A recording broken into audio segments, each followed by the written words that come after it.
One interesting thing about Governor Hassan's $11 billion budget is lawsuits. And what do I mean? Well, it's interesting. On several policy fronts, Governor Maggie Hassan has given advocates some of what they want, but not all of what they want. And all of them are in court. The hospitals, the acute care hospitals are in court arguing that the Medicaid reimbursement rates are constitutionally too low, and asking a federal judge to order the state to spend more money. The state's very optimistic about ultimately winning this lawsuit. But Governor Hassan in this budget restores some payments to hospitals, not the $200 million over 2 years that they used to get, more like at least $50 million over the first 2 years, and perhaps more than that if they pay what the state believes they owe under the Medicaid enhancement tax. Lawsuit number 2.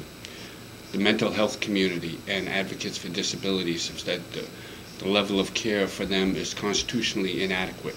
She proposes a historic $24 million investment in the mental health care system, a 10-bed psychiatric unit, much like Cypress Center in Manchester, 16-bed facility where she'll designate a hospital that will actually be a receiving facility for short-term care for those with mental problems.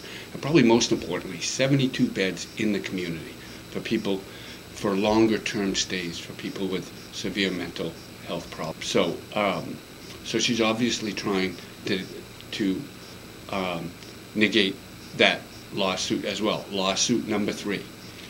The advocates for women inmates essentially say the state prison for women in Goffstown is an abomination, and that services they receive are far inferior to the men's prison in Concord.